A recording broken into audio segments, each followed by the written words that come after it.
जय हिंद दोस्तों। आज हम लोग पुनः उपस्थित हुए हैं अपने नए सेशन में। तो अब धीरे धीरे सरस्वती पूजा बहुत नजदीक आ रहा होगा, लेकिन आप अपने तैयारी को थोड़ा सा भी कम मत कीजिएगा, क्योंकि इस तरह का पूजा या फिर आगे बहुत सारा जो है कि आपका जो है कि फंक्शन होते रहता है। लेकिन अपने आप को तैयारी में आप मजबूती प्रदान करते रहिए।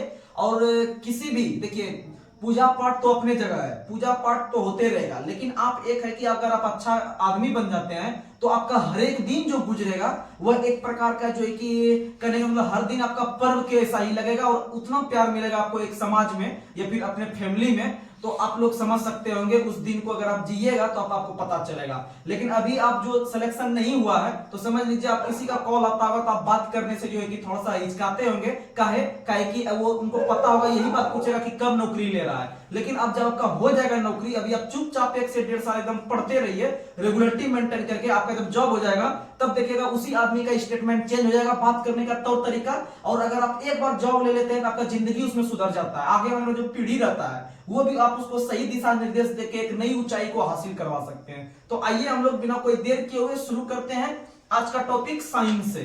तो आप लोग बताइएगा, शरीर के विभिन्न भागों में हृदय तक रक्त का वहन कौन करती है? शिरा। कौन करती है? शिरा। देखिएगा, आप याद रखिएगा, एक होता है शुद्ध रक्त, एक होता है अशुद्ध रक्त। तो धमनी जो होता है वह शुद्ध रक्त का प्रभाव करती है, धमनी जो होता है वह शुद्ध रक्त का, और अशुद्ध रक्त का प्रभाव शिरा। अब आप कंफ्यूज कर जाते होंगे तो इसके लिए कुछ आपको जुगाड़ दे रहे हैं। तो याद रखिएगा, ध्वस और धस नहीं कहता, यहाँ पर मिट्टी धस गया है, यानी ध्वस और धस याद रखिएगा, यानी धमनी से शुद्ध रक्त, धमनी से शुद्ध, ध्वस से धमनी, स्व से शुद्ध, यानी धमनी का बहाव जो करता है वह शुद्ध रक्त का। और जब धमनी शुद्ध रक्त ले लिया तो शिरा क्या लेगा? अशुद्ध रक्त। शिरा क्या लेगा? अशुद्ध रक्त। तो याद रखिएगा। और हमारे शरीर का जो हृदय होता है वह 4 भाग में बटा होता है, यानी दयानिलय, बयानिलय, दयाअलिंद और जो है कि बयाअलिंद, ये 4 प्रकार का होता है। और हमारा शरीर जो है कि शरीर में हृदय जो है वह विभिन्न भाग तक जो शुद्ध रक्त पहुंचाने का काम करता है वह धमनी करता है। कौन करता है? धमनी। और विभिन्न अंग से जब शरीर से जब लौटता है खून यहाँ शुद्ध होने के लिए तो वह कौन लौटाता है? शिरा। कौन लौटाता है? शिरा। और रक्त का जो लाल रंग होता है वह हीमोग्लोबिन के कारण, किसके कारण? हीमोग्लोबिन। और हीमोग्लोबिन में लोहा पाया जाता है। क्या पाया जाता है? लोहा। और हीमोग्लोबिन के कारण तो लाल रंग हो गया, लेकिन हमारा रक्त का जो थक्का जमता है वह जमता है विटामिन के कारण, विटामिन के। लेकिन याद रखिएगा, थ्रोम्बिन के कारण जो होता है वह जमता है। थ्रोम्बिन, अगर प्रोटीन का नाम पूछे तो थ्रोम्बिन, अगर विटामिन का नाम पूछे तो विटामिन के। वहीं पर अगर एक प्रोटीन पाया जाता है जिसका नाम है हिपेरिन, हिपेरिन नाम का प्रोटीन उसे जमाता नहीं है, जमाता नहीं है, याद रखिएगा। और एक बीमारी है हीमोफीलिया। हीमोफीलिया नाम की बीमारी जो है कि हमारे शरीर में अगर हो जाता है तो हमारे शरीर में रक्त का थक्का बनना बंद, रक्त का थक्का बनना बंद। और पहली बार ब्रिटेन के महारानी में हुआ था, एलिजाबेथ प्रथम में, इसीलिए याद रखिएगा कि उसे शाही रोग के नाम से जानते हैं। किस रोग के नाम से? शाही रोग। यानी बोलेगा निम्न में से किस बीमारी को शाही रोग से नाम से जानते हैं? हीमोफीलिया। क्या बोलिएगा? हीमोफीलिया, याद रखिएगा। अगला क्वेश्चन आप लोग को बताना है, मानव शरीर में रक्तचाप का नियंत्रण कौन सी ग्रंथि करती है? एड्रिनल। कौन सी करती है? एड्रिनल। रक्तचाप यानी ब्लड प्रेशर, रक्तचाप यानी ब्लड प्रेशर। और आप लोग को पता है कि ब्लड प्रेशर को जो मापने वाला यंत्र है उस यंत्र का नाम है स्फिग्नोमेट्रोमीटर। स्फिग्नोमेट्रोमीटर ब्लड प्रेशर या रक्तचाप को मापता है। और भारत और मनुष्य के शरीर का जो रक्तचाप होता है 120/80, 120/80, 120/80। और इसको मापने वाला यंत्र है स्फिग्नोमेट्रोमीटर, याद रखिएगा। और रक्तचाप को कंट्रोल करने के लिए पोटेशियम तत्व का प्रयोग किया जाता है। रक्तचाप को नियंत्रण करने के लिए पोटेशियम तत्व का प्रयोग होता है। और रक्तचाप को मापने के लिए स्फिग्नोमेट्रोमीटर। और कौन सी ग्रंथि उत्तरदायी है? एड्रिनल, एड्रिनल, याद रखिएगा। अगला क्वेश्चन आप लोग को बताना है, अगला क्वेश्चन बताइएगा, अगला क्वेश्चन बताइए, रक्त अस्कंदन में कौन सी विटामिन उपयुक्त होती है? विटामिन के। रक्त अस्कंदन, अस्कंदन का मतलब जमाव, अस्कंदन का मतलब जमा यानी विटामिन के। अब विटामिन के का रासायनिक नाम होता है फिनोक्विनोन, विटामिन के का फिनोक्विनोन। अब विटामिन B12 का वो होता है साइनोकाबालामिन, विटामिन B12 का साइनोकाबालामिन। अब विटामिन के का फिनोक्विनोन। और विटामिन B12 का जो रंग होता है वो गुलाबी, विटामिन B12 का रंग गुलाबी।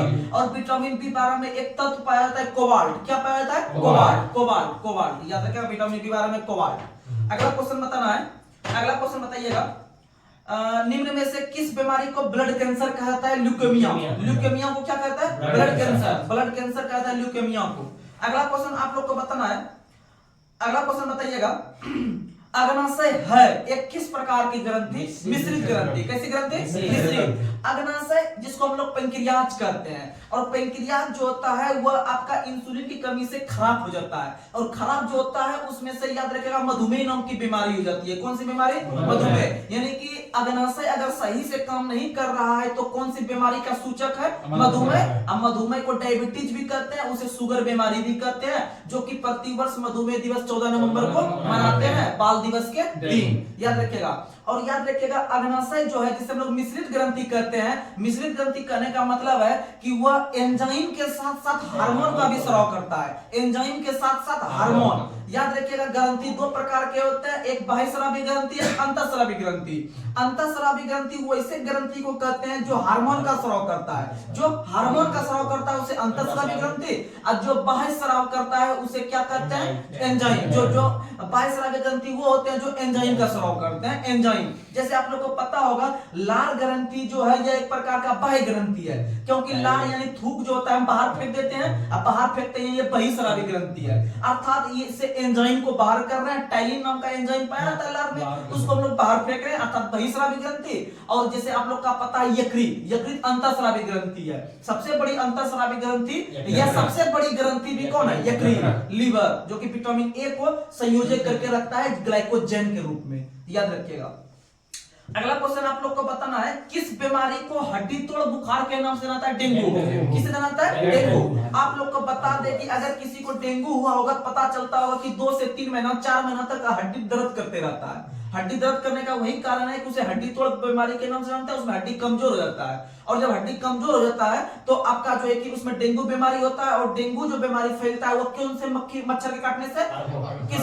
किसके काटने से? ये अरबो वायरस से फैलता है। किसके वायरस से फैलता है? अरबो वायरस से फैलता है डेंगू बीमारी। और प्रतिवर्ष जो डेंगू दिवस मनाते हैं वो कब मनाते हैं? 16 मई को। कब मनाते हैं? 16 मई। और प्रकाश दिवस भी कब मनाते हैं? 16 मई को। प्रकाश दिवस भी 16 मई को। और मलेरिया जो फैलता है वह फैलता है मादा एनाफिलीज मच्छर के काटने से। मलेरिया मादा एनाफिलीज मच्छर के काटने से। और प्लाज्मोडियम नाम का परजीवी प्रवेश कर जाता है, प्लाज्मोडियम नाम का परजीवी। तो याद रखिएगा डेंगू में अरबो वायरस, डेंगू में अरबो वायरस, और प्लाज्मोडियम जो है कि किस में जाता है? मलेरिया। Plasmodium malaria. याद रखिएगा। अगला क्वेश्चन आप लोग को बताना है, मनुष्य में कौन सी बीमारी अगर हो जाती है तो याददाश्त समाप्त हो जाती है? अल्जाइमर। कौन सा रोग? अल्जाइमर। और आप लोग को बता दे कि अल्जाइमर रोग जो होता है वो मस्तिष्क को प्रभावित करता है। किसको प्रभावित करता है? मस्तिष्क को। एक बीमारी का और नाम लेते हैं जो एग्जाम में पूछा गया है। एक बीमारी है कि जिसमें से कि जितना भी आदमी जो सोच सकता है उसी को वो सही समझता है। जैसे हम अगर सोच सकते हैं कि अभी भूकंप आया है तो वो उसको लगेगा कि नहीं हकीकत में भूकंप आया है। यानी कि जो आप सोच सकते हैं वही चीज को आप समझ सकते हैं कि हकीकत में घटना हुआ है। यानी उसका माइंड 100% काम करता है कि नहीं यही चीज हुआ है। यानी कि समझ सकते हैं कि अभी अगर बात करते हैं कि अभी नरेंद्र मोदी की सरकार गिर गई है तो समझ सकते हैं वो हकीकत समझेगा कि गिर गई है। तो इसका मतलब है कि जो चीज नहीं हुआ है उसे अगर वो सोच लेता है तो वो सही में हो, मतलब उसके माइंड कहता है कि हो गया है। इस बीमारी को कहा जाता है सिजोफ्रेनिया। क्या कहता है? सिजोफ्रेनिया। सिजोफ्रेनिया नामक रोग में जो है कि जो काम नहीं हुआ रहता है अगर वो सोच लेता है, समझ लेता है कि वो हो ही गया है, तो ये सिजोफ्रेनिया बीमारी। और एक अभी तुरंत हम लोग पहले अल्जाइमर रोग, और अल्जाइमर रोग में जो होता है वह याददाश्त क्या होता है? खत्म। याददाश्त खत्म। और अल्जाइमर रोग किस अंग को प्रभावित करता है? मस्तिष्क। अल्जाइमर रोग मस्तिष्क, हाँ ब्रेन ट्यूमर। अगला क्वेश्चन बताना है, डायलिसिस जो होता है प्रक्रिया वो किस अंग से? किडनी। किस अंग से? किडनी। किडनी यानी गुर्दा। गुर्दा जो है कि एक प्रकार से आपका छानने का काम करती है खून वगैरह को, तो उसमें से डायलिसिस प्रक्रिया के द्वारा छनाया जाता है। अगर किसी का जो है कि काम नहीं करता है अच्छा से तो उसे डायलिसिस कहा जाता है। और डायलिसिस अगर ऑप्शन में है तो सही है, नहीं तो उसके बदले में अपोहन आता है। क्या आता है? अपोहन। अपोहन। डायलिसिस अपोहन प्रक्रिया पे काम करता है। किस प्रक्रिया पे? अपोहन। याद रखिएगा। अब बात करते हैं किडनी।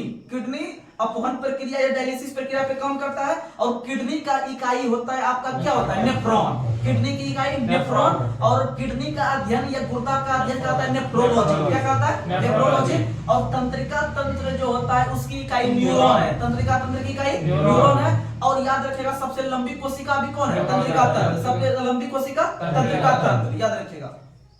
अगला क्वेश्चन आप लोग को बताना है, जापानी एन्सेफेलाइटिस रोग का कारण कौन है? विषाणु। कौन सा है? विषाणु। जापानी एन्सेफेलाइटिस जो रोग होता है वो किसके द्वारा? वायरस के द्वारा।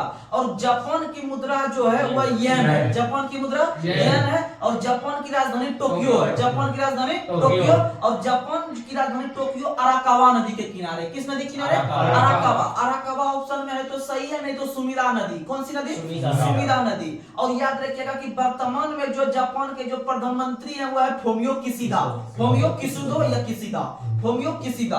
और याद रखिएगा जापान की जो राजधानी टोक्यो है वह होन्शु द्वीप पे है। किस द्वीप पर है? होन्शु द्वीप पर। जापान की राजधानी टोक्यो होन्शु द्वीप पर, याद रखिएगा।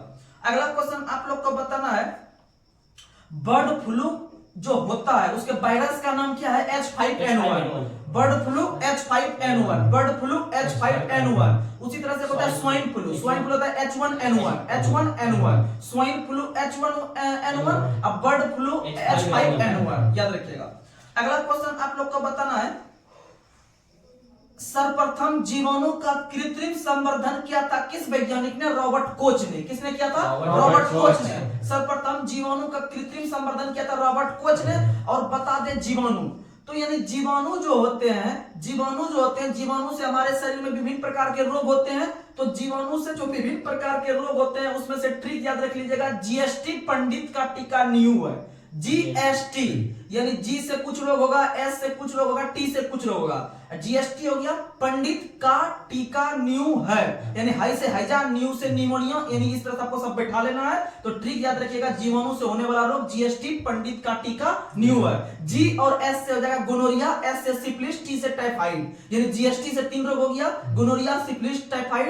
उसी तरह से आप सब बैठा लीजिएगा तो आपका पता चल जाएगा। अब बात करते हैं जीवाणु का।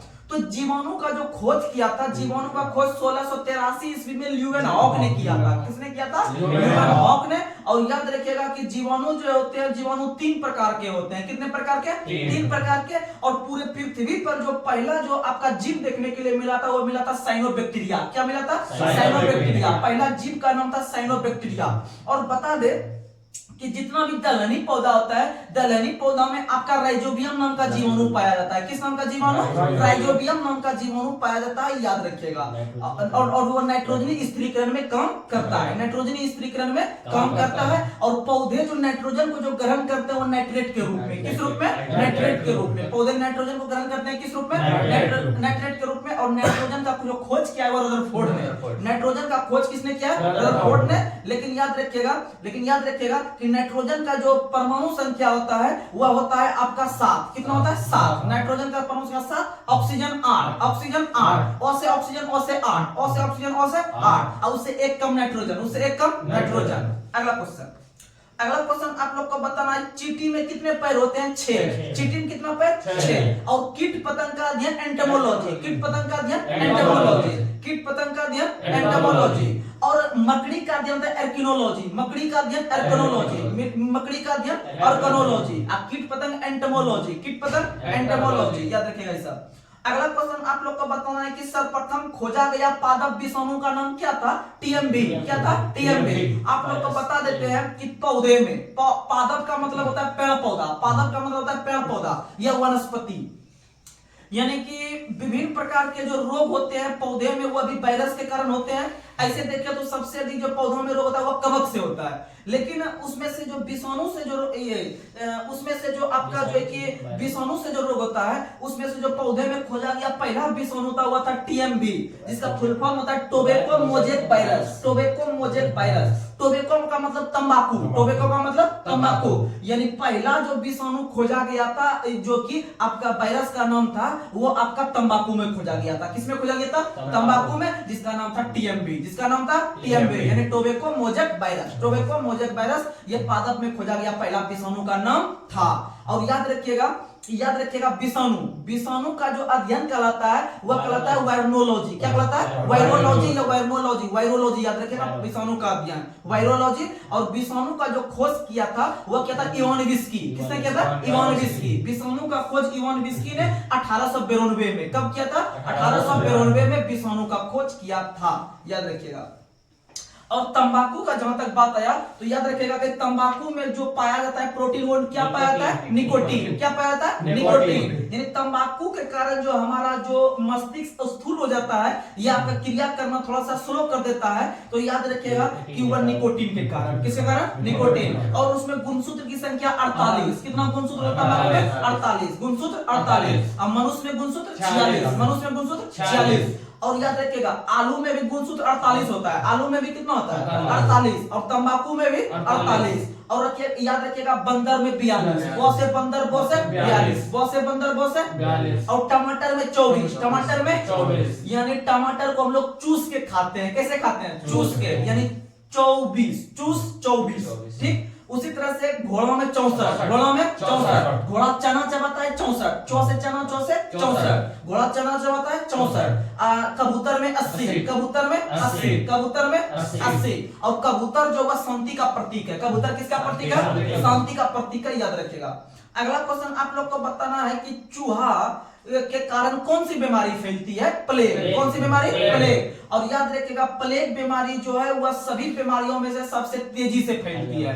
क्वेश्चन पूछिएगा निम्न में से कौन सी बीमारी शरीर में सबसे तेजी से फैलती है? तो प्लेग बीमारी। कौन सी बीमारी? प्लेग। जो कौन से किससे फैलता है? चूहा से। किसके? चूहा से। देखिएगा चूहा के अलावा बंदर के काटने से भी प्लेग बीमारी होती है। याद रखिएगा बंदर के काटने से भी प्लेग बीमारी होती है और चूहा के काटने से भी प्लेग बीमारी होती है। और याद रखिएगा कि हाल ही में जो चूहा का वर्षा हुआ है वो ऑस्ट्रेलिया में। कहां में हुआ? ऑस्ट्रेलिया में। चूहों का वर्षा कहां हुआ है? ऑस्ट्रेलिया में। और चूहों में गुणसूत्र की संख्या 40। चौ से चूहा, चौ से 40। चौ से चूहा, चौ से 40।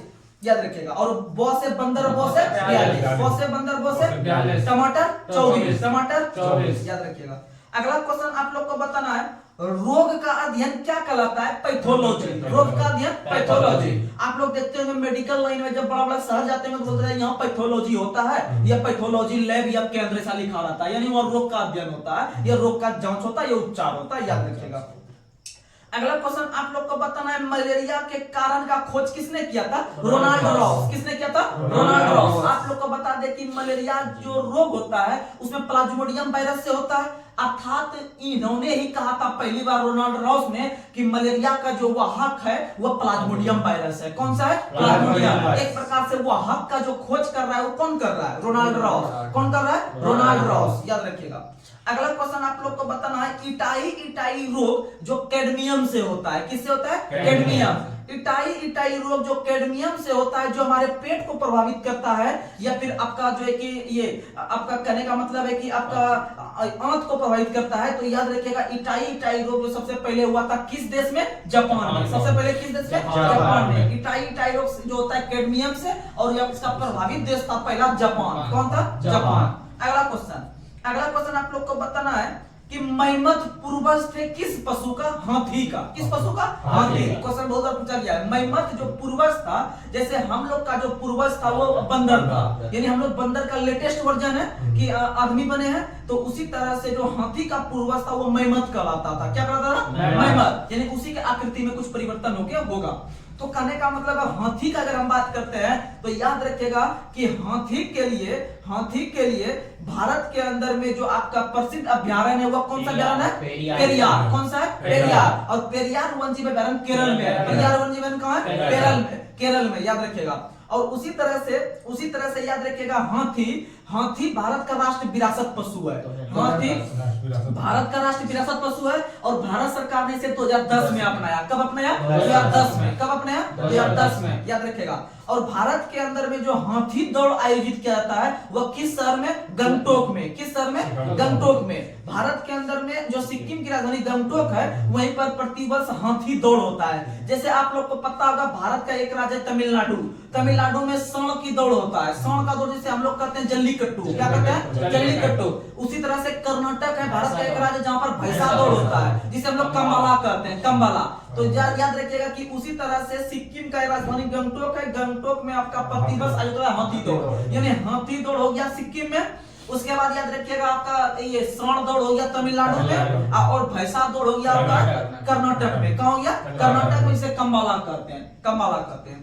अगला क्वेश्चन आप लोग को बताना है बारूदी सुरंग का पता लगाने के लिए किसका उपयोग क्या होता है? मधुमक्खी का। किसका उपयोग क्या होता है? यानी कहां तक सुरंग है नहीं है उसका, उसमें जो है कि मधुमक्खी को छोड़ दिया जाता है और उसमें जो है कि पता लगाया जाता है कि कहां तक मधुमक्खी गया, अर्थात वहां तक सुरंग है। तो याद रखिएगा, मधुमक्खी का जो पता लगाने के लिए यूज करते हैं हम लोग, किसमें करते हैं? बारूदी सुरंग में यूज करते हैं। और आप लोग को बता दें कि भारत के अंदर में जो सबसे लंबा जो रेल सड़क सुरंग बना है, यानी कि सड़क सुरंग बना है, सड़क सुरंग बना है, वो बना है रोहतांग दर्रा में। कहां बनता है? रोहतांग दर्रा। और रोहतांग दर्रा हिमाचल प्रदेश में है। किस राज्य में है? हिमाचल प्रदेश में। और रोहतांग दर्रा का नया नाम है अटल सुरंग। क्या नाम है? अटल सुरंग। वहीं पर अगर हम बात करते हैं भारत के अंदर में सबसे लंबा रेल सुरंग, तो सबसे लंबा रेल सुरंग आपका जापान, ये जम्मू कश्मीर में है। जम्मू कश्मीर जो है आपका, जम्मू कश्मीर में जो है वह है आपका किस दर्रा में? तो बनियाल दर्रा में। किस दर्रा में? बनियाल दर्रा में। याद रखिएगा, जम्मू कश्मीर के अंदर में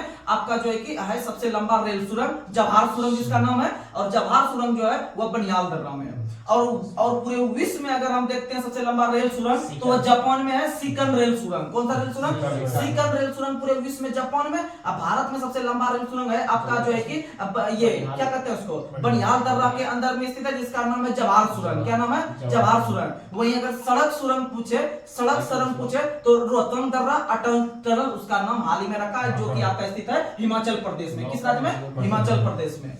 9.03 किलोमीटर। अगला क्वेश्चन बताना है, अगला क्वेश्चन, ट्रेडमिल टेस्ट का संबंध किस अंग के चिकित्सा से? हृदय। ट्रेडमिल टेस्ट यानी टीएमटी, टीएमटी का फुल फॉर्म ही होता है, तो याद रखिएगा ट्रेडमिल टेस्ट का संबंध किस अंग से है? हृदय। और लबडब शब्द का संबंध भी किससे है? हृदय से, क्योंकि हृदय जो होता है वह हमेशा धड़कते रहता है, लबडब करते रहता है। ये क्वेश्चन पूछा गया है रेलवे का, ग्रुप डी में क्वेश्चन पूछा था कि लबडब शब्द का संबंध किस अंग से है? तो हृदय से। और ट्रेडमिल टेस्ट का संबंध भी किससे है? हृदय से। और कुछ देर हम लोग पहले पढ़े डायलिसिस का संबंध किस अंग से है? तो गुर्दा से। डायलिसिस किससे है? गुर्दा से। याद रखिएगा। अगला क्वेश्चन आप लोग को बताना है, एथिलीन है एक प्रकार का क्या? पादप हार्मोन। एथिलीन है एक प्रकार का क्या? पादप हार्मोन। अब बात करते हैं पादप हार्मोन का, तो पादप हार्मोन में एक हार्मोन है ऑक्सिन हार्मोन। कौन सा hormone? Auxin hormone. Auxin hormone के कारण ही, ऑक्सिन हार्मोन के कारण ही पेड़ पौधे का जो पत्ती होता है वो सूर्य की ओर झुका हुआ होता है, सूर्य की ओर झुका हुआ, जिससे कि प्रकाश संश्लेषण की प्रक्रिया बहुत अच्छी तरीका से हो। और क्योंकि वहां प्रकाश आएगा पत्ती पे, पत्ती अभिक्रिया करेगा और उसमें से जो बहुत प्रकार का रंध्र होता है जिसे स्टोमेटा कहा जाता है, वह एक प्रकार का रिएक्शन करता है। जब तक कि वह सूर्य के सीधों में नहीं रहेगा तो अच्छा से प्रक्रिया नहीं होगा। इसीलिए एक उसमें हार्मोन पाया जाता है जिसका नाम है ऑक्सिन हार्मोन। कौन सा हार्मोन? ऑक्सिन। ऑक्सिन हार्मोन के कारण ही सूर्य की तरफ पेड़ की पौधे की पत्तियां क्या होती है? झुकी हुई होती है। तो मारिएगा ऑक्सिन हार्मोन। क्या मारिएगा? ऑक्सिन। और याद रखिएगा कोशिका विभाजन जो होता है, यानी पेड़ पौधे में कोशिका विभाजन होता है, उसके लिए उत्तरदायी आपका हार्मोन का नाम है साइटोकाइनिन। क्या हार्मोन का नाम है? साइटोकाइनिन। यानी कि क्वेश्चन पूछेगा निम्न में से किस हार्मोन के कारण जो है कि कोशिका विभाजन संभव हो पाता है, तो बोलेगा साइटोकाइनिन। क्या बोलेगा? साइटोकाइनिन। साइटोकाइनिन हार्मोन है। और उसमें से एक हार्मोन होता है एथिलीन, जो हम लोग क्वेश्चन पूछे, तो एथिलीन भी एक प्रकार का हार्मोन है। यह जो है कि एकमात्र पादप हार्मोन है जो गैस रूप में पाया जाता है। किस रूप में? गैस रूप में। यानी कि गैस रूप में पाए जाने वाला एकमात्र हार्मोन है एथिलीन। और एथिलीन हार्मोन के कारण ही पेड़ पौधे में फल पकता है, पेड़ पौधे में फल पकता है। तो क्वेश्चन पूछेगा कि फलों को पकाने के लिए कौन सा प्राकृतिक गैस का प्रयोग किया जाता है? एथिलीन। लेकिन कृत्रिम रूप से एक गैस होता है एसिटिलीन। हम लोग क्या करते हैं, केला हो गया, आम हो गया, सबको तोड़ के घर में रख लेते हैं, उसमें गैस डाल के पकाते हैं, अर्थात एसिटिलीन गैस डाल रहे हैं, उसको कृत्रिम ढंग से हम लोग पका के खाएंगे। लेकिन पेड़ पौधे का जब पका हुआ आम गिर के हम लोग खाते हैं तो एथिलीन से पका हुआ खाते हैं, यानी प्राकृतिक रूप से एथिलीन और कृत्रिम रूप से एसिटिलीन। अब बात करते हैं एसिटिलीन गैस का। तो एसिटिलीन गैस का निर्माण जो होता है, एसिटिलीन गैस का जो निर्माण होता है उसमें कैल्शियम कार्बाइड पर जल का जो है कि आपका प्रभाव करके जो हमको गैस प्राप्त होता है वो एसिटिलीन गैस। वहीं पर एक गैस होता है मीथेन गैस। मीथेन गैस जो मिलता है हम लोग को एल्युमिनियम कार्बाइड पर जब गैस का प्रभाव, जब जल का प्रभाव करवाते हैं तो हम लोग को मिलता है मीथेन गैस। कौन सा गैस? मीथेन। यानी एल्युमिनियम कार्बाइड से मीथेन और कैल्शियम कार्बाइड से एसिटिलीन। एसिटिलीन, कैल्शियम कार्बाइड मतलब CaC2, CaC2 याद रखिएगा। अगला क्वेश्चन, अगला क्वेश्चन आप लोग को बताना है, अगला क्वेश्चन बताना है, कैंसर के निदान में वह परीक्षण जो सहायता करता है क्या कहलाता है? बायोप्सी। क्या कहलाता है? बायोप्सी। क्या कहलाता है? बायोप्सी। और याद रखिएगा कैंसर रोग में कीमोथेरेपी किया जाता है। क्या किया जाता है? कीमो। जैसे मान लीजिए कि अगर 3-4 स्टेप का अगर कैंसर हो जाता है, मान लीजिए पहला स्टेज में रहता है तो डॉक्टर उसे आसानी से बचा लेता है, दूसरा में भी रहता है कैंसर तो बचा लेता है। अगर कोई व्यक्ति तीसरा स्टेज में पहुंच जाता है, यानी कि बहुत दिन से उसको डॉक्टर का सहायता नहीं ले रहा था, तो अगर वो 3rd स्टेज में पहुंच जाता है कैंसर, तो समझिए कि उस रोगी का बहुत दिक्कत होता है, उनके साथ डॉक्टर बचाने का बचा लेता है। 3 से 4 में पहुंच जाएगा तो समझिए बहुत दिक्कत होता है, लेकिन बचाने का कोशिश करेगा तो उसमें अधिक से अधिक कीमो चढ़ाना पड़ता है। कीमो जैसे मान लीजिए शरीर के जिस भी अंग में होता है कैंसर, उसे जो है कि आपका कीमो के द्वारा उस अंग को गला दिया जाता है, वहां से गला के उसे बाहर किया जाता है। बाहर किया जाता है, बाहर करके फिर उसे जो है कि लास्ट में ऑपरेशन करके उसे सही किया जाता है। यानी कि कीमोथेरेपी प्रक्रिया जो प्रयोग किया जाता है किस रोग में? कैंसर। कीमोथेरेपी प्रक्रिया किस रोग में? कैंसर के रोग में। और प्रति वर्ष जो कैंसर दिवस मनाते हैं 4 फरवरी को कैंसर दिवस, और कैंसर का अध्ययन ऑन्कोलॉजी, कैंसर का अध्ययन ऑन्कोलॉजी, कैंसर का अध्ययन ऑन्कोलॉजी, याद रखिएगा। अगला क्वेश्चन आप लोग का बताना है। अगला क्वेश्चन, कैंसर के उपचार के लिए प्रयुक्त उत्कृष्ट गैस कौन सा है? रेडॉन। कौन सा है? रेडॉन। कौन सा है? रेडॉन। यानी कि कैंसर के उपचार के लिए प्रयुक्त उत्कृष्ट गैस मतलब कि अग्र गैस। कौन सा गैस? अग्र, जिसे हम इंटीजर गैस कहते हैं, तो उसमें से रेडॉन होता है। सब उसमें से कौन सा गैस यूज करेंगे? और बता दे रेडॉन के बारे में कि यह सभी प्रकार के अग्र गैस जो होता है उसमें सबसे भारी गैस, सबसे भारी गैस, यानी सभी अग्र गैस में सबसे भारी गैस होता है रेडॉन, जो कि वायुमंडल में पाया नहीं जाता है। यानी क्वेश्चन तो रेडॉन से बनेगा। सबसे भारी अग्र गैस रेडॉन, सबसे भारी अग्र गैस। और दूसरा क्वेश्चन बोलेगा निम्न में से कौन सा अग्र गैस वायुमंडल में नहीं पाया जाता है? तो रेडॉन। क्या बोलिएगा? रेडॉन। यानी भारी के साथ साथ वह वायुमंडल में पाया नहीं जाता है, तो बराबर रेडॉन। अगला क्वेश्चन, और अग्र गैस का अगर बात करते हैं तो अग्र गैस का खोज किया रेमजे और रेले ने। और एक अग्र गैस है हीलियम। हीलियम भी अग्र गैस है, लेकिन उसका खोज रेमजे एवं रेले ने नहीं किया है, उसका खोज किया लोकेयर ने। किसने किया है? लोकेयर ने, याद रखिएगा। अगला प्रश्न आप लोग को बताना है, किस देश में सबसे अधिक अम्ल वर्षा होती है? नॉर्वे। किस देश में सबसे अधिक अम्ल वर्षा होती है? नॉर्वे। और विश्व का पहला देश स्वीडन बना था, विश्व का पहला देश स्वीडन बना था, जहां पर पहली बार अम्ल वर्षा हुआ था। तो 2 क्वेश्चन अम्ल वर्षा से याद रखिएगा देश के संदर्भ में, कि भाई पहली बार अम्ल वर्षा किस देश में? स्वीडन। लेकिन सबसे अधिक स्वीडन में होता है, नॉर्वे में होता है। नॉर्वे में सबसे अधिक अम्ल वर्षा नॉर्वे, और सबसे पहली बार अम्ल वर्षा स्वीडन। और अम्ल वर्षा जो होता है वो 2 गैस के मिश्रण से, SO2 NO2, SO2 NO2, SO2 यानी सल्फर डाइऑक्साइड, NO2 यानी कि आपका हो गया नाइट्रोजन ऑक्साइड। क्या हो गया? Nitrogen oxide. एक होता है N2O, एक होता है N2O, वो हो गया नाइट्रस ऑक्साइड, वो हो गया नाइट्रस ऑक्साइड, जिसे हंसाने वाली गैस कहते हैं, जिसे हंसाने वाली गैस कहते हैं। तो देखिए हंसाने वाली गैस हो गया N2O, और एक होता है NO2, NO2 होगा अम्ल वर्षा, NO2 होगा अम्ल वर्षा, और SO2 से याद रखिएगा इसे अम्ल वर्षा होता है। और अम्ल वर्षा हम तभी करते हैं जब उसका pH मान 5.6 से कम होता है, तो उसे अम्ल वर्षा कहते हैं। तब उसे क्या कहते हैं? अम्ल वर्षा। और दांतों का जो क्षरण शुरू होता है जब इसका pH मान, जब मुंह का pH मान जब 5.5 से कम होगा, तो उसे जो है कि कहते हैं दांत का क्षरण होना शुरू हो गया। और दांत से संबंधित एक और क्वेश्चन और पूछता है कि दांत जो है, दांत का जो गलना होता है वह फ्लोराइड से होता है। किससे होता है? फ्लोराइड। फ्लोराइड नाम का एक आपका जो तत्व पाया जाता है, उसी से दांत का क्षरण होता है। और एक और रोग होता है शरीर में नाइट्रेट के कारण, शरीर में नाइट्रेट के कारण आपका blue baby syndrome, blue baby syndrome नामक रोग जो होता है वह नाइट्रेट से होता है, और फ्लोराइड से दांत का क्षरण होता है। और आप लोग को पता होगा कि दांत जो स्थित है वह मसूड़ा पे स्थित है। किस पे स्थित है? मसूड़ा पे। और मसूड़ों में ही पैरिया होता है, मसूड़ों में ही पैरिया। इन्हें मार दिया एग्जाम में कि पैरिया किस अंग को प्रभावित करता है? दांत नहीं लगाइएगा, उस मसूड़ा लगाइएगा। क्या लगाइएगा? मसूड़ा। और दांत का जो अध्ययन कराता है ओडोंटोलॉजी, दांत का अध्ययन ओडोंटोलॉजी। और दांत का सबसे ऊपर वाला भाग जो होता है वह शरीर का सबसे मजबूत भाग होता है, जिसे एनामिल कहते हैं, जिसे एनामिल कहते हैं, याद रखिएगा।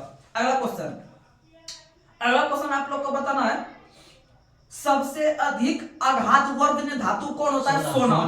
देखिएगा एक क्वेश्चन पूछता है आघातवर्धन, एक होता है तन्यता, एक होता है तन्यता, एक होता है आघातवर्धन। तो आप लोग को बता दे तन्यता और आघातवर्धन में क्या अंतर है। तन्यता का मतलब होता है तान दीजिए उसको, तान दीजिए यानी लंबा, यानी कि वैसा तत्व जिसको कि हम तान के यानी पतला ऐसा एक रस्सी या तार के रूप में अधिक से अधिक अगर इसको खींच रहे हैं उसको बोलेंगे सबसे अधिक तन्यता वाला तत्व, सबसे अधिक तन्यता।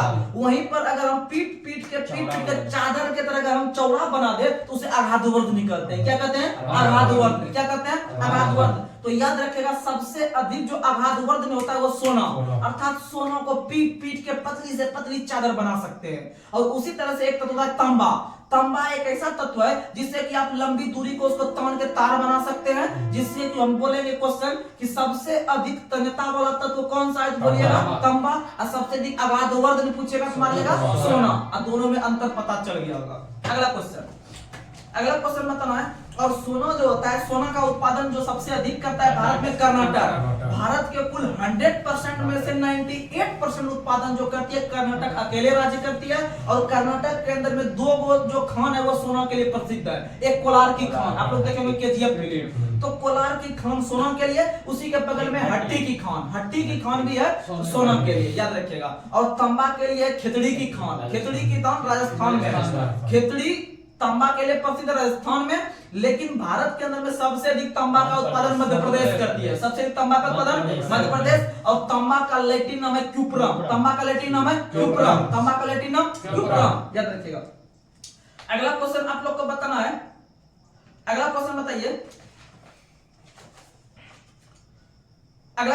पोजिट्रॉन किस मौलिक कण का एंटी कण है? इलेक्ट्रॉन का एंटी। देखिएगा मूल कण की संख्या 3 है। अगर हम मूल कण देखें तो मूल कण की संख्या 3 है, इलेक्ट्रॉन प्रोटॉन न्यूट्रॉन। और इलेक्ट्रॉन जो है इस पर होता है आपका कैसा चार्ज? Minus charge. कैसा चार्ज? माइनस। प्रोटॉन पो से प्रोटॉन, पो से प्लस, पो से प्रोटॉन, पो से प्लस। और न्यूट्रॉन न्यूट्रल यानी आवेशहीन। तो तीनों याद रखिएगा कि इलेक्ट्रॉन जो होता है वो आपका माइनस चार्ज को दिखाता है, प्रोटॉन प्लस चार्ज को दिखाता है, और न्यूट्रॉन न्यूट्रल होता है। अब बात करते हैं इलेक्ट्रॉन का खोज करता है जे थॉमसन। इलेक्ट्रॉन का खोज करता है जे थॉमसन। प्रोटॉन का खोज करता है गोल्डस्टीन। प्रोटॉन का खोज करता है गोल्डस्टीन। और न्यूट्रॉन का चैडविक। और याद रखिएगा इलेक्ट्रॉन का जो एंटी कण है, प्रतीक कण है, वो है आपका पॉजिट्रॉन। और याद रखिएगा पॉजिट्रॉन का खोज किया है एंडरसन ने। उसी तरह से हम देखते हैं रेडियो सक्रिय पदार्थ। तो रेडियो सक्रिय पदार्थ में कितना है? 3, अल्फा बीटा गामा। और अल्फा पर कैसा चार्ज? अल्फा पर पॉजिटिव चार्ज। Beta negative. आप लोग को हम कुछ जुगाड़ दिए थे, आप ध्यान से समझिएगा। एक आता है अल्फा का ऑटो आता है। अल्फा का एक ऑटो आता है और वो आवाज नहीं करता, सड़क पर पूरा फास्ट चलता है, वो आवाज नहीं करता है, पूरा फास्ट चलता है, यानी हमेशा जो है ना दूरी को वो प्लस में रखता है। किस में रखता है? प्लस में, यानी अल्फा पॉजिटिव। और याद रखिएगा बीटा जो होता है, बीटा यानी बेटा। और बेटा जो होता है अगर जो गलत ट्रैक पे चल जाता है तो वो माइनस में चल जाता है। किस में चलता है? माइनस में। बीटा यानी बेटा गलत ट्रैक पे जाएगा तो वो माइनस में चल जाएगा। और वहां पर आ गया आपका गामा हमेशा गम में रहता है, उसको कोई प्रभाव ही नहीं है, यानी वो आवेशहीन है, यानी अल्फा पॉजिटिव, बीटा माइनस में है, और गामा गम में यानी न्यूट्रल। यानी वो न्यूट्रॉन की तरह है। वो किसके तरह है? न्यूट्रॉन। और इस तीनों किरण का जो खोज किया था वो रदरफोर्ड ने किया था। किसने किया था? रदरफोर्ड ने। अर्थात ये तीनों की उत्पत्ति जो होती है वो नाभिक से होती है। किससे होती है? नाभिक। और नाभिक का खोज रदरफोर्ड ने किया था। अगला क्वेश्चन आप लोग को बताना है। अगला क्वेश्चन बताइएगा, कोणीय वेग और त्रिज्या के गुणनफल को क्या कहते हैं? रेखीय वेग। क्या कहते हैं? रेखीय वेग। कोणीय वेग और त्रिज्या के गुणनफल को कहते हैं रेखीय वेग। अगला क्वेश्चन आप लोग को बताना है, नेत्रों की वक्रता त्रिज्या को सममिति के अभाव के कारण क्या उत्पन्न होता है? अबिंदुकता। आप लोग को पता है अबिंदुकता बीमारी हमारे शरीर के अंग को प्रभावित करता है। और आंख में मुख्यतः 4 रोग होता है। आंख में मुख्यतः कितना रोग? 4 रोग। यानी पहला निकट दृष्टि दोष, दूसरा दूर दृष्टि दोष, उसके बाद होता है आपका जरा दूरदर्शिता, और लास्ट वाला अबिंदुकता। अब देखिएगा चारों बीमारी को दूर करने के लिए अलग अलग लेंस लगता है। तो याद रखिएगा आपका निकट दृष्टि दोष को दूर करने के लिए अवतल लेंस। कौन सा लेंस? अवतल। दूर दृष्टि को दूर करने के लिए उत्तल। उसके बाद बाद होगी आपका जरा दूरदर्शिता जो होता है वो होता है बाइफोकल लेंस। कौन सा लेंस? Bifocal lens. और लास्ट में अबिंदुकता बेलनाकार लेंस, अबिंदुकता बेलनाकार लेंस, अबिंदुकता बेलनाकार लेंस। ये चार रोग याद रखेगा। और यह चारों किसको प्रभावित करता है? आंख को। इसके अलावा भी आंख में बीमारी होती है, जैसे कि ग्लूकोमा, जैसे कि ट्रेकोमा, यानी ग्लूकोमा, ट्रेकोमा या फिर जीरोप्थेल्मिया, ये सारा रोग किस अंग को? आंख को। और आंख का अध्ययन करने वाली जो आपका परीक्षण है, विधि है, वो है ईओजी। क्या है? ईओजी। जैसे ईसीजी हृदय करते हैं, ईसीजी हृदय का, ईईजी मस्तिष्क, ईओजी ईएमजी मास, ईएमजी मास। तो एक बार फिर से ईओजी जुगाड़ देते हैं, ईओ बीच में क्या ले रहे हैं? ओ। ओ जब ले रहे हैं, ओ यानी गोल ऐसा आंख होता है, ओ भी ओ जैसा होता है, यानी गोल तरह का। ईओजी आंख, ईओजी आंख। ईसीजी हृदय, सी का मतलब कार्डियो, कार्डियो मतलब हृदय, कार्डियो मतलब हृदय। उसके बाद हो गया ईएमजी, ईएमजी बीच में एम आ रहा है, एम यानी मास, एम यानी मास, ईएमजी मास। आइए वो बचा ईएजी मस्तिष्क, ईईजी मतलब इलेक्ट्रोएन्सेफेलोग्राफ। अगला क्वेश्चन। और मस्तिष्क का अध्ययन कहलाता है फ्रेनोलॉजी, मस्तिष्क का अध्ययन फ्रेनोलॉजी।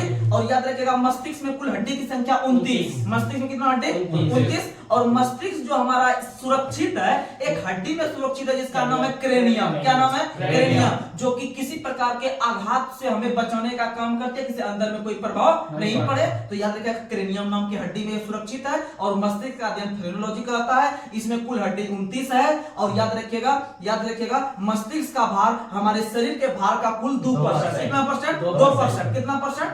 2%। और याद रखिएगा मस्तिष्क का भार सामान्यतः 1350 ग्राम से 1400 ग्राम के बीच होता है। अगला क्वेश्चन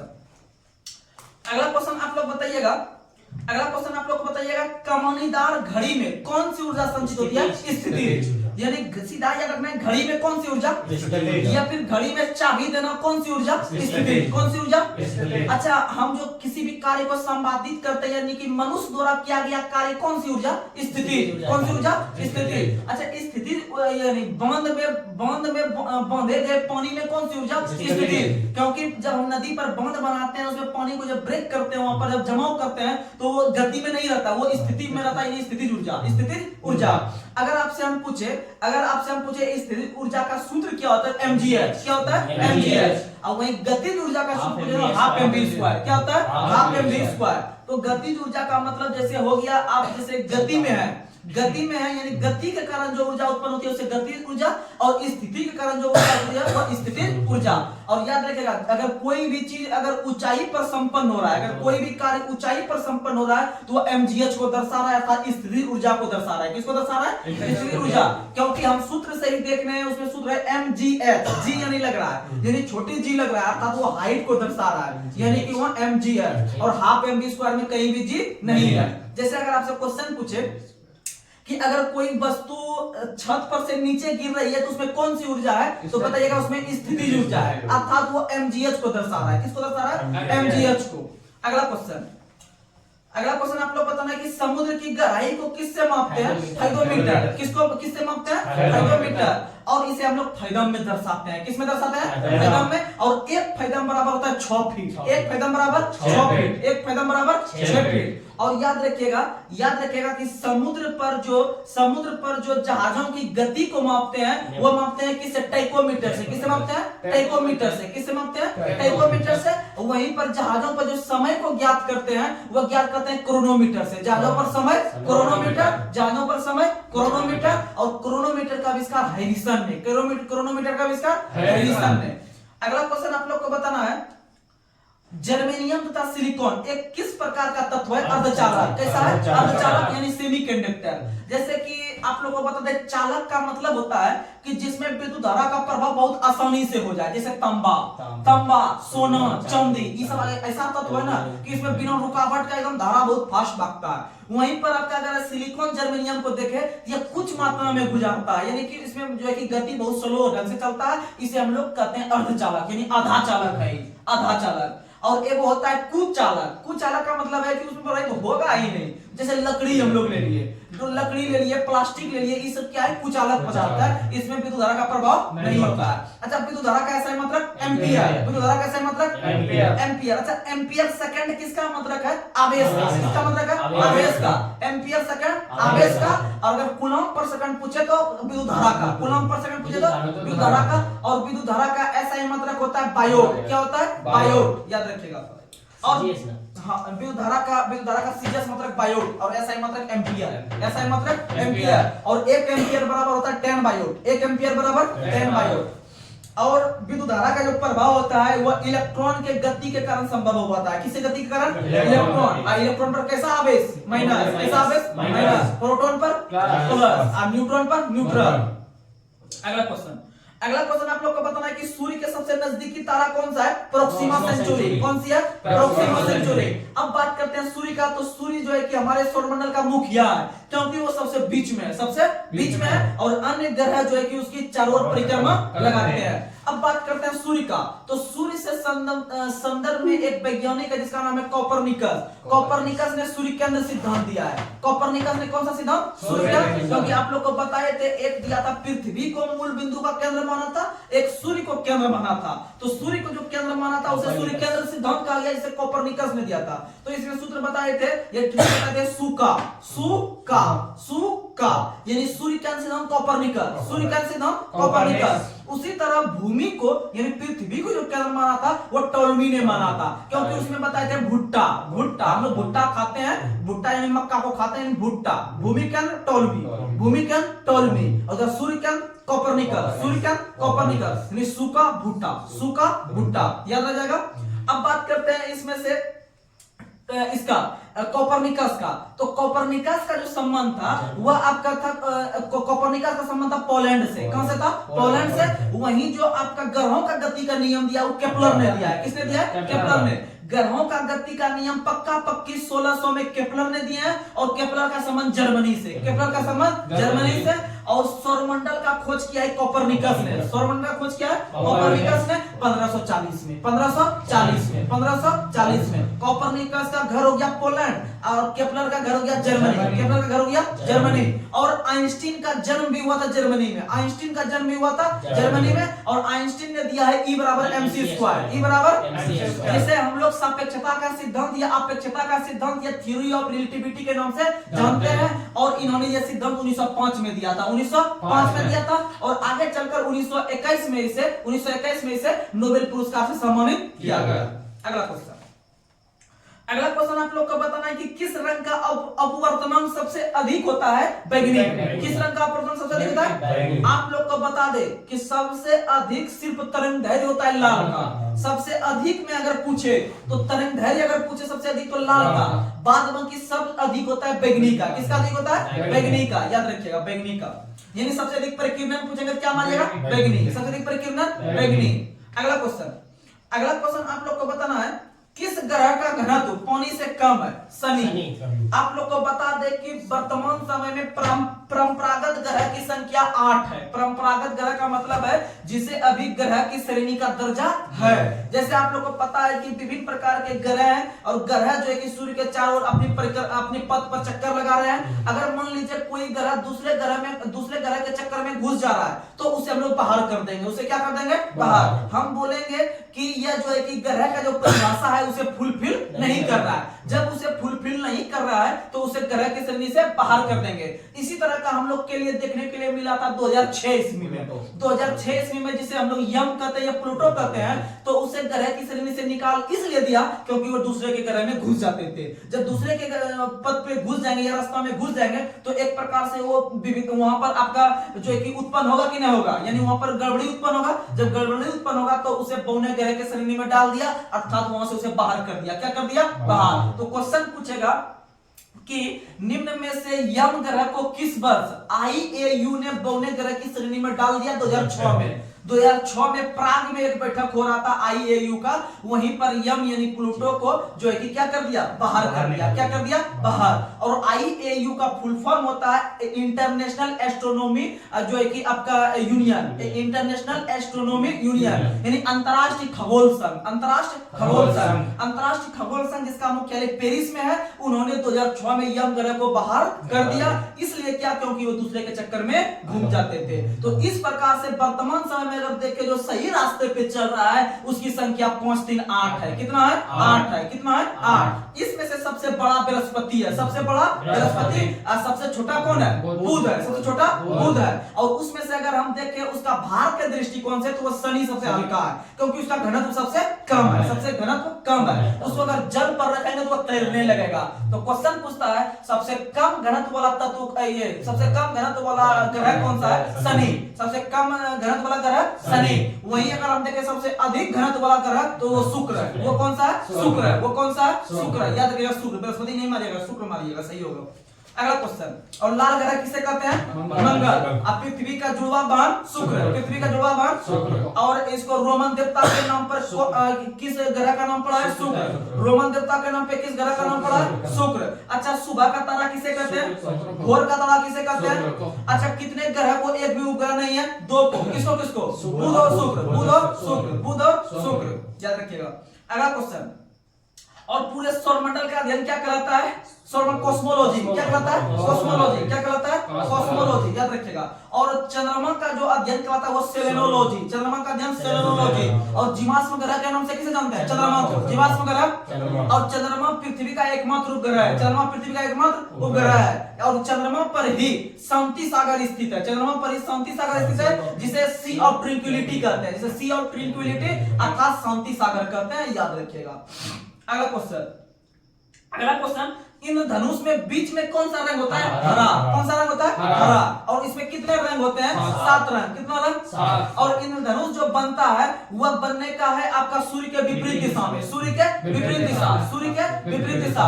और इंद्रधनुष 2 प्रकार के होते हैं। इंद्रधनुष कितने प्रकार के बनते हैं? 2 प्रकार के, एक प्राथमिक इंद्रधनुष, एक द्वितीयक इंद्रधनुष। तो प्राथमिक इंद्रधनुष में जो बाहर के साइड रंग होता है वो लाल रंग होता है। कौन सा रंग होता है? लाल रंग। और सेकेंडरी में जो बाहर साइड होता है वो होता है बैंगनी रंग। कौन सा रंग? बैंगनी रंग, याद रखिएगा। इन धनुष 2 प्रकार के, 2 प्रकार में, प्राथमिक में बाहर होगा लाल और सेकंड में बाहर में होगा बैंगनी। यानी ये याद रखिएगा, लोहाक्या बल लाभ, लोहाक्या बल लाभ, यानी पहला में लो बला हो जाएगा और दूसरा में ब बला हो जाएगा, याद रखिएगा, लाभ। और इंद्रधनुष जो बनता है वो 3-4 घटनाओं से मिलकर बनता है, जैसे प्रकाश का परिकिरण, प्रकाश का अपवर्तन, प्रकाश का पुनर्दिवर्तन। ये जितना ऑप्शन में रहेगा जिसमें सभी रहेगा वही सभी लगाइएगा, ठीक। इंद्रधनुष ये 2 प्रकार के, उसमें से 7 रंग और 7 रंग में बीच में हरा। अगला क्वेश्चन, अगला क्वेश्चन आप लोग को बताना है। अगला क्वेश्चन बताइएगा, छोटी जी का मान कितना होता है? 9.8 मीटर पर सेकंड स्क्वायर। छोटी जी जिसे हम लोग गुरुत्व जनित त्वरण कहते हैं, जिसे छोटी जी के नाम से जानते हैं, इसका मान होता है 9.8 मीटर पर सेकंड स्क्वायर। वहीं एक और जी होता है बड़ी जी, बड़ी जी यानी ऐसे कैपिटल जी।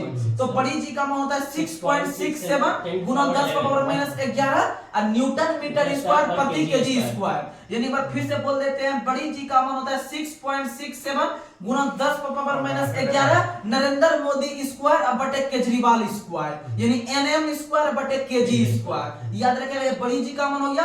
और दोनों छोटी जी और बड़ी जी में सबसे मेन अंतर ये है कि छोटी जी का मान जगह जगह पे बदलते रहता है, छोटी जी का मान जगह जगह पे बदलते रहता है। एक उदाहरण देते हैं, अगर किसी वस्तु को आप ऊपर की ओर फेंक रहे हैं तो वह माइनस में जी जाएगा। किस में जाएगा? माइनस में। यानी वहां पर जो आपका जी का वैल्यू लगाना पड़ेगा वो -9.8 मीटर पर सेकंड स्क्वायर। यही अगर कोई वस्तु ऊपर से नीचे आ रहा है तो प्लस में 9.8 मीटर स्क्वायर। यानी हम देख रहे हैं कि जगह जगह पे उसका मान क्या होता है?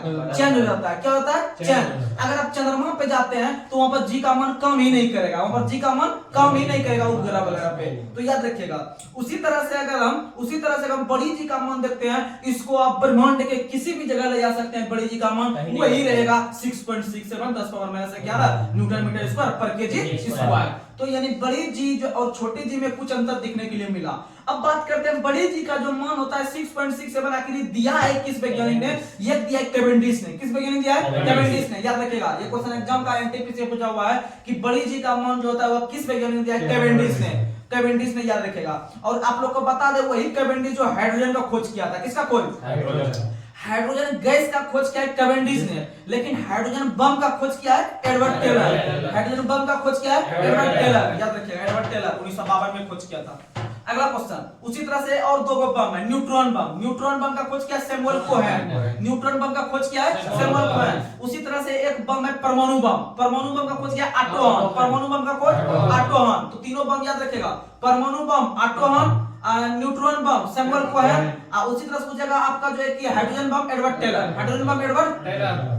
अगला क्वेश्चन आप लोग को बताना है पानी के अंदर की ध्वनि रिकॉर्ड करने के लिए किस यंत्र का प्रयोग करते हैं? हाइड्रोफोन। किस फोन का? हाइड्रोफोन। किस फोन का? हाइड्रोफोन। यानी रिकॉर्ड करने के लिए हाइड्रोफोन और सुनने के लिए करते हैं ऑडियोफोन। सुनने के लिए ऑडियोफोन। और अंदर का जो है कि जो भी आपका जो पानी में वस्तु जो खोई जाती है, जो नौ संचालक के द्वारा प्रयोग किया जाता है, वह सोनार का प्रयोग। किसका प्रयोग? सोनार का। किसका प्रयोग? सोनार का। और सोनार का जो फुल फॉर्म होता है वो होता है sound navigation and ranging. Sound navigation and ranging, यानी इसमें ध्वनि तरंग का प्रयोग किया जाता है। किस तरंग का? ध्वनि। तो उसी से याद रखना है। यानी जैसे एक है सोनार, एक है रडार, तो उसमें से दो तरंग का प्रयोग करता है अलग अलग। तो आपको नाम से ही अंतर हो जाएगा, पता चल जाएगा। जैसे एस से ले लिए साउंड, तो साउंड यानी ध्वनि, साउंड यानी ध्वनि, यानी सोनार में ध्वनि तरंग। और वही अगर हम रडार का बात करते हैं तो रडार में आर से ही नाम आता है रेडियो। क्या आता है? रेडियो, यानी उसमें रेडियो तरंग, यानी उसमें कौन सा तरंग? रेडियो। और रडार का फुल फॉर्म होता है radio detection and ranging. Radio detection and ranging, याद रखिएगा। अगला क्वेश्चन आप लोग को बताना है, एक कंपन करने में लिया गया समय क्या कहलाता है? आवर्तकाल। जैसे आप पेंडुलम की घड़ी रखते हैं, ये घड़ी यहां से यहां गया, यहां से पुनः यहां आया, यहां से यहां कुछ इसको समय लगा, यानी इसको जो समय जो लगा वहां से वहां जाने में उसे आवर्तकाल कहते हैं। काल का मतलब समय होता है, अर्थात टाइम पीरियड। Time period. और याद रखिएगा कि इसका जो लंबाई जो होता है पेंडुलम का, उसका आवर्तकाल जो है कि उसके लंबाई पर निर्भर करता है। किस पर निर्भर करता है? लंबाई पर। अगर लंबाई अधिक रहेगा तो उसे समय ज्यादा लगेगा, क्योंकि अगर लंबा ज्यादा रहेगा तो उसे झूलने में ज्यादा समय लगता है। अगर छोटा रहेगा तो ये जल्दी जल्दी घूम जाएगा, तो इसमें आवर्तकाल कम लगेगा। अर्थात आवर्तकाल लंबाई के अनुकूल चलता है। लंबाई अधिक रहेगा तो आवर्तकाल भी अधिक लगेगा। अगर वहां पर जो है कि आपका अगर लंबाई कम रहेगा तो समय भी कम लगेगा, अर्थात आवर्तकाल भी कम लगेगा। लेकिन यहीं पर समझिएगा, आवर्तकाल आवृत्ति का विपरीत होता है। आवर्तकाल आवृत्ति का विपरीत होता है, क्योंकि आवृत्ति बराबर होता है 1/, आवर्तकाल अर्थात n बराबर 1/t होता है। तो आप समझ सकते हैं कि यहां पर अगर ये फास्ट चल रहा है, यानी कि यहां पर अगर आवर्तकाल अधिक लग रहा है तो यहां आवृत्ति कम लगेगा, यहां आवृत्ति कम लगेगा। तो ये सब चीज ध्यान में रखना है। और याद रखिएगा तरंग की चाल बराबर, और याद रखिएगा तरंग की चाल बराबर होता है n लैम्डा। क्या होता है? n लैम्डा, यानी n मतलब ये आवृत्ति और लैम्डा मतलब तरंग दैर्घ्य। लैम्डा मतलब तरंग दैर्घ्य, क्योंकि तरंग दैर्घ्य का जो संकेत होता है वो होता है लैम्डा। और तरंग दैर्घ्य को मापते हैं एंगस्ट्रॉम में, तरंग दैर्घ्य को मापते हैं एंगस्ट्रॉम में। और आवृत्ति को हर्ट्ज में, आवृत्ति को हर्ट्ज में। और तरंग दैर्घ्य का जो मान होता है वह होता है आपका एक तरंग दैर्घ्य, यानी एक एंगस्ट्रॉम का मान होता है 10⁻⁻10 मीटर। 10⁻⁻10 मीटर ये या एक तरंग दैर्घ्य, एक एंगस्ट्रॉम का मान। और एंगस्ट्रॉम का मान जैसे हम लोग देखे कि एक एंगस्ट्रॉम का मान हो गया 10⁻⁻10 मीटर। अर्थात हम जो तरंग दैर्घ्य को दर्शा रहे हैं वो किसमें दर्शा रहे हैं? मीटर में। अर्थात तरंग दैर्घ्य को सामान्यतः किसमें मापा जाता है? मीटर में। किसमें मापा जाता है? मीटर में। लेकिन तरंग दैर्घ्य का मात्रक होता है एंगस्ट्रॉम, क्योंकि एंगस्ट्रॉम का मान होता है 10⁻⁻10 मीटर। याद रखिएगा। अगला क्वेश्चन आप लोग को बताना है, प्रदीप्त घनत्व का मात्रक क्या होता है? लक्स। प्रदीप्त घनत्व का मात्रक लक्स। चुंबकीय फ्लक्स का वेबर, चुंबकीय फ्लक्स का ज्योति तीव्रता का कैंडेला, ज्योति तीव्रता का कैंडेला, ज्योति तीव्रता का कैंडेला। अच्छा, पदार्थ की मात्रा का मात्रक मोल, पदार्थ की मात्रा का मात्रक मोल, पदार्थ की मात्रा मोल। अच्छा, वेग का मीटर पर सेकंड, वेग का मीटर पर सेकंड, चाल का भी मीटर पर सेकंड, चाल का भी द्रव्यमान का केजी, द्रव्यमान का केजी, बल का न्यूटन, बल का न्यूटन, बल का न्यूटन। अच्छा, बल का सीजीएस मात्रक डाइन, बल का सीजीएस मात्रक, अब बल का ऐसे मात्रक न्यूटन, बल का ऐसे मात्रक न्यूटन। अच्छा, कार्य का ऐसे मात्रक जूल, कार्य का ऐसे मात्रक जूल। अच्छा, कार्य का सीजीएस मात्रक अर्ग, कार्य का सीजीएस मात्रक अर्ग, कार्य का सीजीएस मात्रक अर्ग। और इसलिए याद रखते हैं 1 जूल बराबर 10⁻7 अर्ग। और उधर याद करते हैं 1 न्यूटन बराबर 10⁵ डाइन। अगला क्वेश्चन आप लोग को बताना है, ध्रुवों पर नति कोण का मान कितना होता है? 90 डिग्री। ध्रुवों पर नति कोण का मान 90 डिग्री, ध्रुव पर नति कोण का मान 90 डिग्री। और विषुवत रेखा पर पूछेगा तो 0, विषुवत रेखा पर पूछेगा तो 0। अगला क्वेश्चन आप लोग को बताना है, अगला क्वेश्चन बताइए, अगला क्वेश्चन बताना है 1 पिको सेकंड कितना समय के बराबर होता है?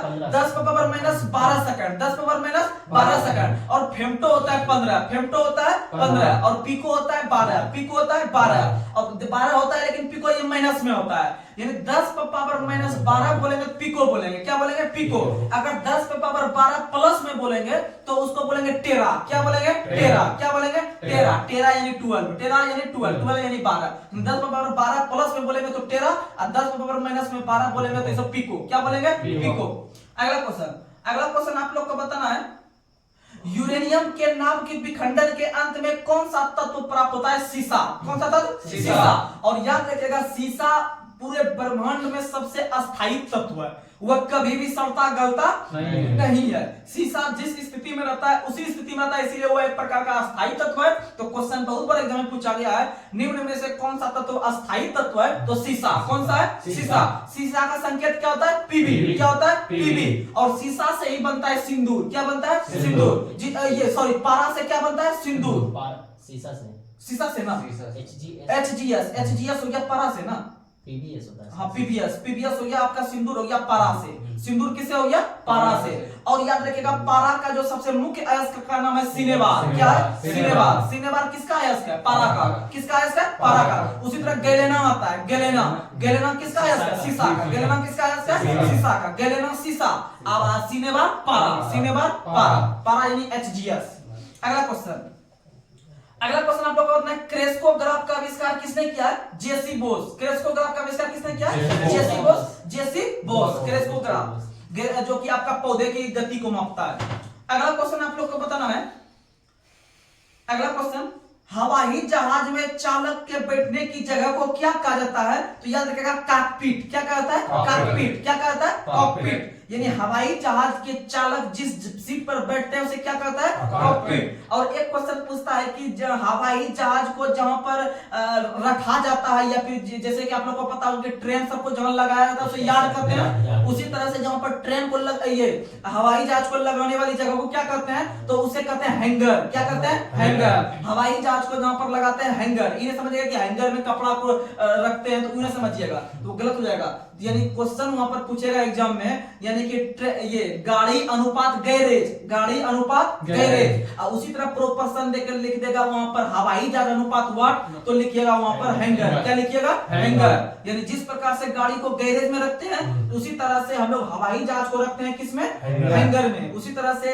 रेल को किसमें रखते हैं? यार्ड में। किसमें रखते हैं? यार्ड में। तो ये सब क्वेश्चन याद रखिएगा।